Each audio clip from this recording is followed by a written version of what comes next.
तो पिछले सेमेस्टर क्या हुआ, मैं थोड़ा सा डिप्रेस हो गया था, इसकी वजह से मैंने छलांग लगा ली थी। फिर आप सोचोगे मैं ज़िंदा कैसे हूँ, एक्चुअली में मैंने बड़े पंख बना लिए थे, है ना, जिसने मेरे को हेल्प करी सर्वाइव करने में, और मैं कूद के भी उड़ पाया। तो इसलिए हम बड़े पंख बनाने आज आ गए हैं जिम में। आज हम करेंगे अपर बैक वर्कआउट, ठीक है। अर्शित भाई हैं हमारे साथ, चेतन जी हैं हमारे साथ, मतलब वो अभी वो वार्म अप कर रहा है, अर्शित भाई रिकॉर्ड कर रहे हैं, ठीक है। लेकिन बढ़िया से वर्कआउट होने वाला है, हाइपरट्रॉफिकल है, ठीक है। आज पावर लिफ्टिंग स्पेसिफिक कुछ नहीं करेंगे। चलिए शुरू करते हैं।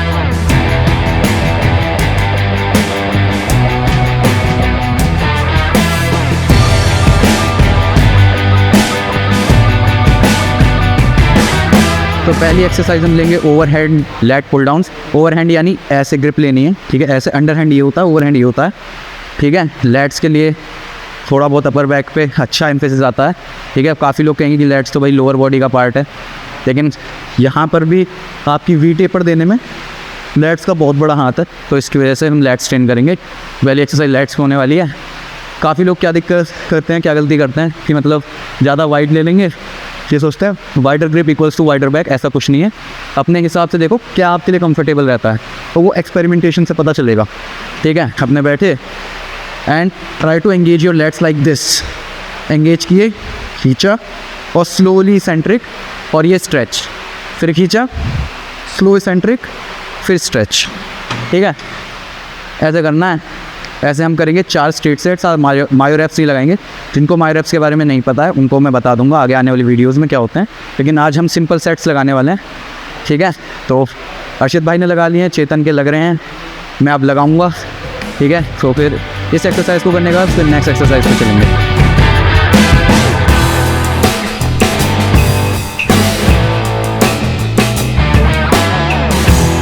लेट पुल डाउन पे अपने बड़े बड़े लेट शो ऑफ करने से की वजह से यहाँ पे लाइट चली गई है, ठीक है। बिजली देवता हमसे निराश हो चुके हैं, लेकिन हमने कहा कोई नहीं, हमें और बड़े लेट्स चाहिए, तो हम आ गए हैं चेस्ट सपोर्टेड केबल रो करने, जो अपर बैक फोकस्ड होगी। ध्यान रखें, chest supported upper back focused cable row, ठीक है। बड़ा सा नाम है लेकिन बहुत आसान सी एक्सरसाइज है। सबसे पहले देखिए, आपको बॉब द बिल्डर बनना है। एक प्लेट लगा ली यहाँ पर, जिसकी वजह से हम जब स्ट्रेच पोजिशन में आएँ, ठीक है, जब हम स्ट्रेच पोजिशन में आएँ वहाँ पर बैठेंगे, है ना। और जब हम स्ट्रेच पोजीशन में आएँ तो फिर वेट मशीन पे रेस्ट ना करें, हमारी आर्म्स पे रेस्ट करें। तो हमने स्पेसिंग कर दी है बेंच में और केबल में, ठीक है। अब हम इसे हमारे प्यारे अर्शित भाई के हाथों में देना चाहेंगे। ये तालियां हो जाएं, ठीक है। अब अर्शित भाई आपको क्या करना है, इसको जैसे रोइंग करते हो ना, ऐसे पीछे खींचो, खींचो और चेस्ट बाहर निकालो, पीछे खींचते हो, पूरी फ्लेक्स करो and try to keep your wrist 15 degree from parallel, ठीक है। अब खींचोगे, खींचो, ठीक है, जितना हो सके चेस्ट बाहर निकाल के, शोल्डर रिट्रैक्ट करके, खोल के रखो इसे वरना लोअर बैक पे चला जाएगा। ऐसे रखो और फिर पूरा स्ट्रेच, है ना। स्ट्रेच जैसे कि हम बता चुके हैं, मुझे स्ट्रेच से बहुत ज़्यादा प्यार है, क्योंकि स्ट्रेच की वजह से क्या होता है, एक तो हाइपरट्रॉफी ज़्यादा मिलती है, ज़्यादा स्टिमुलस मिलता है, दूसरा रियर डेल्ट भी अच्छा ट्रेन होता है। तो रियर डेल्ट की हमें अलग से एक्सरसाइज करने की ज़रूरत नहीं पड़ेगी, लेकिन अगर आपका रियर डेल्ट वीक है तो आपको अलग से उसकी प्रायोरिटाइजेशन करनी पड़ेगी।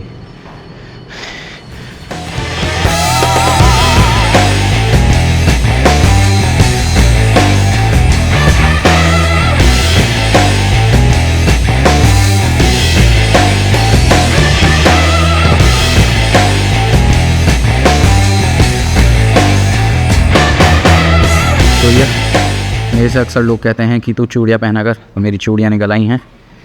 इनको कहते हैं लिफ्टिंग स्ट्रैप्स, ठीक है। ये क्या करते हैं, आपके फोर आर्म्स से टेंशन हटा के आपके एल्बोज़ पे देते हैं सीधा, तो मतलब आपको फिंगर्स का यूज़ नहीं करना पड़ता, ठीक है। तो जब आप बैक की एक्सरसाइज कर रहे हैं, अगर आप बिगनर हो तो आप स्ट्रैप्स का यूज़ मत करो, ये एडवाइजेबल रहेगा, जिससे आपकी फोर आर्म स्ट्रेंथ बने।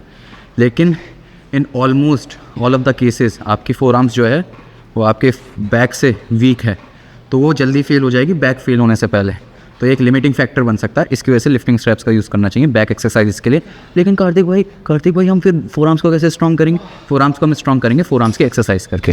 अब काफ़ी लोग ना मतलब क्या सोचते हैं कि अरे भाई हम तो 60 kg लगाते हैं केबल पे, हम तो स्ट्रॉन्गेस्ट मैन है भाई।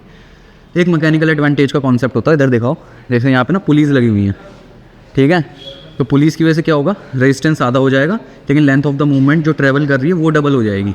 इसकी वजह से जो आप वेट लगा रहे हो ना पुलिस पे, ऑन द मैक्सिमम पुलीज़, जो भी मतलब मैक्सिमम केबल मशीन जो भी जिम में प्रेजेंट्स होती हैं, उसमें मैकेनिकल एडवांटेज 2:1 की होती है मेनली। मतलब अगर आप 60 kg लगा रहे हो तो आप 30 kg का फोर्स एक्सपीरियंस करोगे। तो it's not equivalent to lifting dumbbells और फ्री वेट्स। तो अपने आप को स्ट्रांग मत समझो, थोड़ी अकल लगाओ। तो chest supported, upper back focused cable rowing करने की वजह से आपके delt, mid traps, upper lats और अपर ट्रैप्स अच्छे से स्टिमुलेट हो जाएंगे। ठीक है, तो आपको अगर आप उसमें मायो रैप्स भी लगा लोगे ना, टिल फेलियर तक जाओगे या फेलियर के क्लोज भी जाओगे, तो उसकी वजह से आपको और कोई एक्सरसाइज करने की ज़रूरत नहीं पड़ेगी जिसमें आपको हॉरिजॉन्टल पुल करना है। वर्टिकल पुल में हमने लैट पुल डाउन कर दिया, हॉरिजॉन्टल पुल में हमने ये रोइंग करनी। ठीक है, इससे ज़्यादा बैक की एक्सरसाइज लगाने की आपको ज़रूरत नहीं पड़ेगी। रही बात अब दूसरे मसल ग्रुप की जो बैक के साथ आपको ट्रेन करना चाहिए, वो हो गया बाइसेप। तो बाइसेप के लिए मैं मेनली 2 एक्सरसाइज करूँगा। एक तो होगी behind the back bicep curls जो हम केबल पे करने वाले हैं, और दूसरी होगी हैमर कर्ल्स जो हम प्रीचर वाली बेंच पे करेंगे। उससे क्या होगा, हमारे ब्रेकियलिस को अच्छा स्टिमुलस मिलेगा, और ऐसे जब हम लाएंगे ना तो फोर्स ऑफ ग्रेविटी नीचे है और लेंथ ऑफ फाइबर्स इस तरफ है, तो टॉर्क मिलेगा हमें स्ट्रेच पोजीशन में, जो कि मैं आपको कई बार बता चुका हूँ is always better for bigger muscles, है ना। इसकी वजह से हम ऐसे करने वाले हैं। कोई कुछ भी कहे कि ट्रैप्स पे आता है वो भी, लेकिन अगर आप खुद एक्सपीरियंस करोगे तो आपको पता लग जाएगा कि ऐसे करना, जैसे कोनी दिखा रहे हो ना अपनी, ये सबसे ज़्यादा बढ़िया रहता है।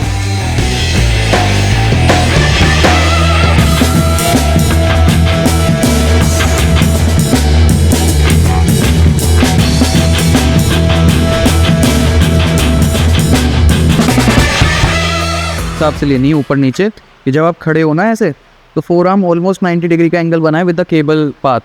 ठीक है, उसकी वजह से क्या होगा, यहाँ पर मैक्सिमम रेजिस्टेंस मिलेगी आपके बाइसेप इंसर्शन पर। ठीक है, और फिर आपको अपना ये शोल्डर स्टेशनरी रख के बस इसे ऊपर लाना है। फिर आप इसे ऊपर ला सकते हो क्योंकि बाइसेप के शोल्डर फ्लेक्शन का भी काम होता है। ठीक है, तो आप इसे ऊपर ला सकते हो, वरना ऐसे यहीं पे ला के वापस यहाँ से वापस, ठीक है, होल्ड करो स्ट्रेच में, फिर खींचो। ठीक है, अब ये रेजिस्टेंस पाथ ऐसा है कि स्ट्रेच पे मैक्सिमम रेजिस्टेंस मिलेगी और कंसेंट्रिक में मिनिमम रेजिस्टेंस, जो हम चाहते हैं और जो मसल ग्रोथ के लिए ऑप्टिमल है। तो भाई मतलब काफ़ी लोग ये सोचते हैं कि हम अपर बैक क्यों बनाएं, क्या मतलब इसका क्या फ़ायदा है। तो एक तो मैंने बता दिया कि मैंने 15 फ्लोर से छलांग मारी थी और मैं उड़ने लगा था क्योंकि मेरे बड़े लैट्स थे। ठीक है, दूसरा एक और है कि आप इससे सीक्रेट ट्रिक है, लड़कियों के नंबर ले सकते हो। देखो मैं अभी आपको करके दिखाऊंगा। ठीक है, सुकुमारी चेतन जी का हम नंबर लेंगे अभी, है ना। तो देखते हैं,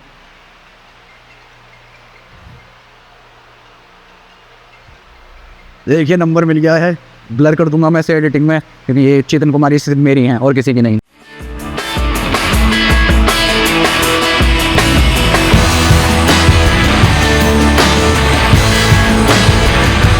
हैमर कर्ल में आप देख सकते हैं कि हम क्या कर रहे हैं कि जब हम इसेंट्रिक वाला पार्ट ले रहे हैं ना, स्ट्रेच वाला पार्ट, तो उसमें हम हाथ को अपने आगे निकालें, यानी एल्बोज को शो कर रहे हैं। वो इसलिए क्योंकि मैक्सिमम रेजिस्टेंस हमें स्ट्रेच पे चाहिए। ठीक है, और ग्रेविटी का वेक्टर नीचे है, तो हमें फोर आर्म की लेंथ ऑलमोस्ट परपेंडिकुलर रखनी है ग्राउंड के, लेकिन ऐसा पूरा पॉसिबल नहीं हो सकता। तो हम हल्का सा ऑलमोस्ट परपेंडिकुलर रखने की कोशिश करते हैं, जिसकी वजह से हमें स्ट्रेच पे मैक्सिमम रेजिस्टेंस मिल सके।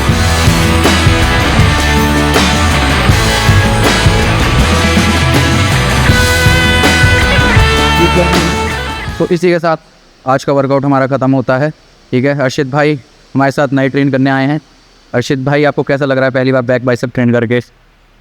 भाई देखो पहली बार नहीं है मेरा, but with doesn't matter, your opinion doesn't matter, because we know we are the best, we offer best training in whole India, not in whole India but in whole world, not in whole world but in the whole solar system, we offer the best training। कोई alien अगर हमारे साथ लगाना चाहता है दो हाथ तो वो आ सकता है। एलियन को खुला चैलेंज है, बस चैलेंज ये है कि एलियन का वेट 2 किलो होना चाहिए और उसकी उम्र भी 2 महीने की होनी चाहिए, क्योंकि मैं भी उसी कैटेगरी का हूँ। नोक की भाई वॉज हार्म्ड हियर। डोले का साइज है भाई 14 इंची।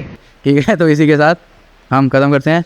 देखिए आज ही क्या हुआ है, इनका डोले का साइज़ 0 इंच से 19 इंच हमने कर दिया है, जिसको हम पे भरोसा नहीं है, बाहर में जाओ, हमें फ़र्क नहीं पड़ता।